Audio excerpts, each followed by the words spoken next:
Hey everyone, I'm Spencer. I'm Laura, and we're Married with Board Games. Every once in a while, a game will come along that attempts to build upon an already existing game.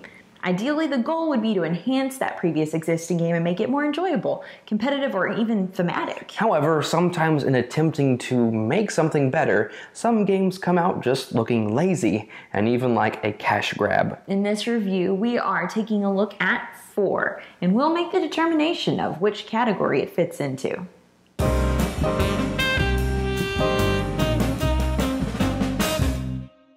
4 is a socially driven, team-based card game of stealthy signals and quirky characters.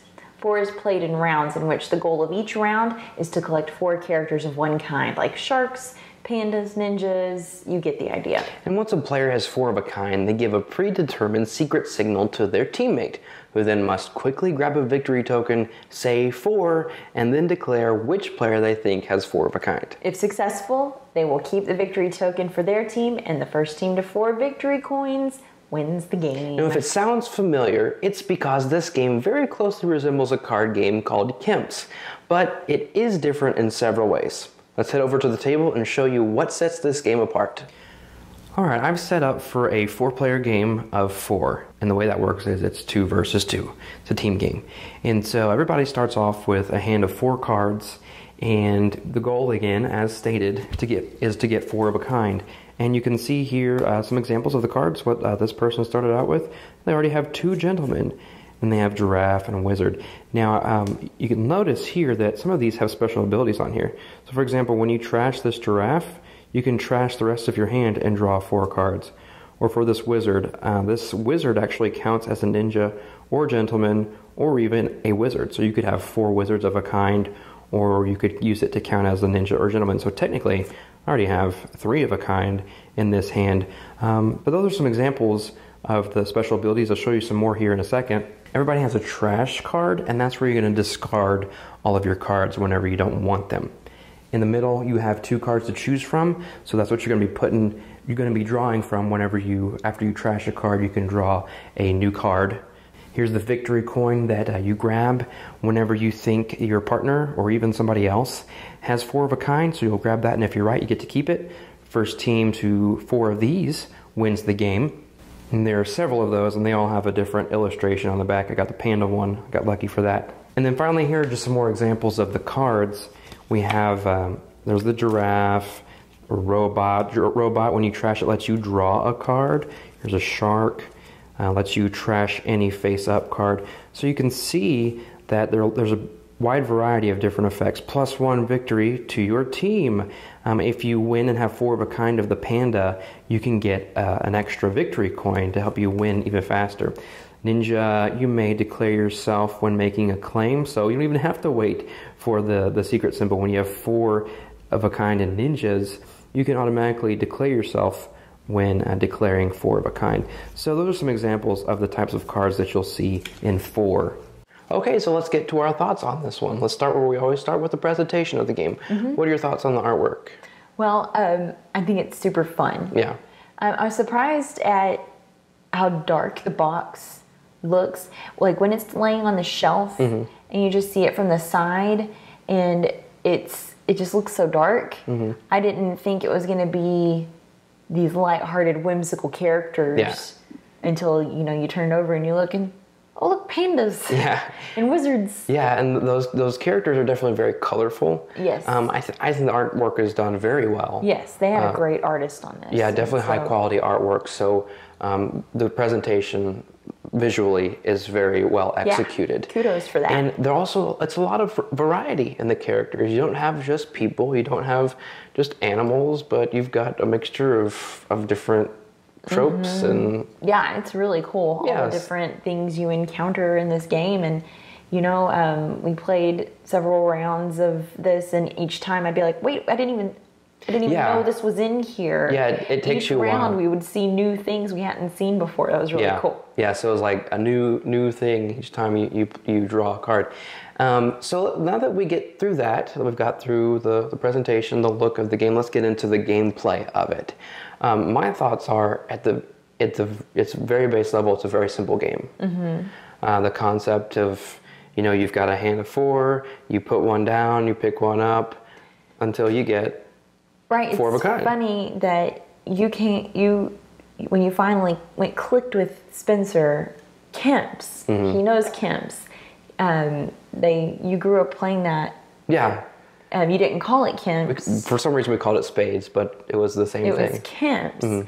And I did grow up playing Spades, and although not the same, it still made me think of, you have your partner and you bid on how many tricks you're going to take, and then you work on trying to get that, and so yeah, it was very easy to catch on because of those familiar things of the partner work and whatnot. Well, and that was fun too, the whole aspect of, okay, what's our secret symbol going to be? Is it going to be a word? Is it going to be a phrase? Is it going to be and then also trying to watch for the other team. What looks suspicious? What are they doing? We even came up with a fake one. Yeah. Of clearing our throat. Yeah. They didn't fall for They it. never fell for that one. But that part was a lot of fun. So the time on this, it takes very few minutes to explain because it is so simple. And then gameplay-wise, it's a very short game too. Perfect filler gap. It's about 15 to 20 minutes. Oh yeah, definitely. Whether somebody's throwing something in the oven for y'all to eat, or you're still waiting for someone to get there. Yeah. Yeah. So we've made the illusion that it is very similar to that Kemps. I mean, it's essentially the same game at its core, but the added special powers on those cards is really what sets this apart. They just throw that extra tweak in there of adding another layer of strategy. Which cards do I want to keep? If I have these cards, then there are some wilds in there, or there are some that say, they change of. This can actually count as any of these other three suits or characters, if you will. They do change it up a lot. Yeah. There's even one, I think, I'm not even going to pretend to remember which character it was exactly, but they say you can get up from the table with your partner, go somewhere else, and come up with a new signal. Yeah. So stuff like that. Because especially since you're going multiple rounds, that's a great one to have, because the other team's going to catch on to what your signal is. Yeah. So switching it up helps. Right. So those added abilities on those cards definitely makes it different and changes things up. Really, other than that, though, there's not much else new other than, of course, the artwork and that kind of thing. So right, yeah. The look of the game is much better to look at than a deck of cards. It's still very familiar, though. What do you say about this, because you play team-based and it's 2 versus 2. How would you describe this? Do you think it's a good couples game, like couple versus couple? I think it could be. I think it could also be fun to maybe switch it up. Yeah. Yeah, and girls versus boys or what have you. That could be, or just like wife swap or whatever. Yeah. Well, and since it goes up to 6 players, you'll have 3 teams, and then you have 3 different, mixing it all up. So I think there's a lot of potential for that. So it could be fun for couples, to play off your strengths, being able to really read your spouse, but at the same time, you could change it up and have fun with your friends too. Yeah.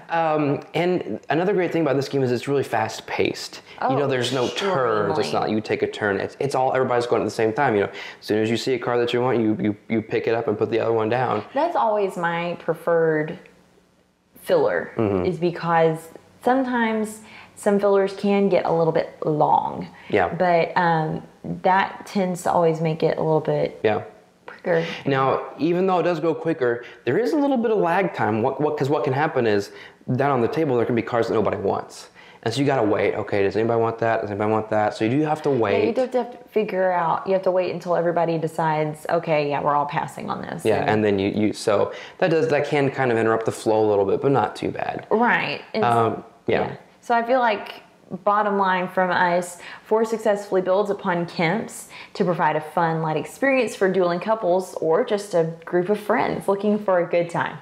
We place 4 in a category that successfully builds upon pre-existing games for a few reasons. One is the artwork is very vibrant and is much better to look at than a deck of playing cards. Another reason is that the special powers add another layer of strategy in determining which cards you want to try to keep for your 4 of a kind.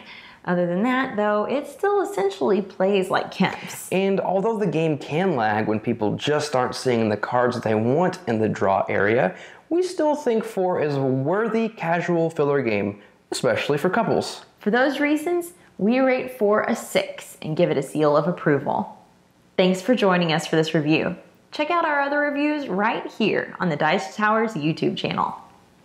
Thanks so much for watching the Dice Tower videos. Find more great videos and reviews as well as our top-rated audio podcast at Dicetower.com. You can also find other great shows at Dicetowernetwork.com. I'm Eric Summerer, and you've been watching The Dice Tower. The Dice Tower is sponsored by Cool Stuff Inc., where you can find great games for great prices. Cool stuff in stock. Check them out at CoolStuffInc.com.